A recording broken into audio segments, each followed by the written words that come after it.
মূলত খামার ঘরের কাজের জন্য ইট এনেছিলাম, আর সেটাই বহুত কষ্ট করে বাড়ির মধ্যে নিয়েছিলাম। সেটা নিয়েই থাকছে আজকের এই ভিডিওটি। তো চলুন ফুল ভিডিওটি শুরু করি, আশা করি আপনাদের ভালো লাগবে। তো হ্যালো বন্ধুরা, আসসালামু আলাইকুম। কেমন আছেন সবাই? আশা করি ভালো আছেন, আমিও ভালো আছি। আপনারা অনেকে জানেন আমরা বাড়িতে ছোট্ট একটি খামার করতেছি, অবশ্য টেস্ট ম্যাচ খেলার মতো। যদি ভালো কিছু হয় তাহলে পরবর্তীতে বাড়ানোর ইচ্ছা, এরকম আর কি। তো এর জন্য খামারের কাজ করার জন্য আমরা প্রায় মোট ৬,০০০-এর মতো ইট এনেছিলাম। সেই ইটগুলা অবশ্য বাড়ির মধ্যে ঢোকাইতে পারছিলাম না, কারণ আমাদের বাড়ির যে পথ, সেই পথে গাড়ি দেবে যায়, আর এর জন্য মাঝপথেই গাড়ি থেকে ইটগুলো নামিয়ে দেয় এইরকম।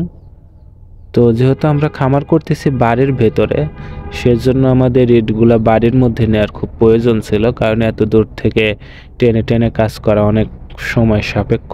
তো এর জন্য আমরা প্রথমে কিছু ইট হাতে করে টানি, কিন্তু হাতে করে তেমন ইট টানা যায় না, অনেক কষ্টকর ব্যাপার একটা।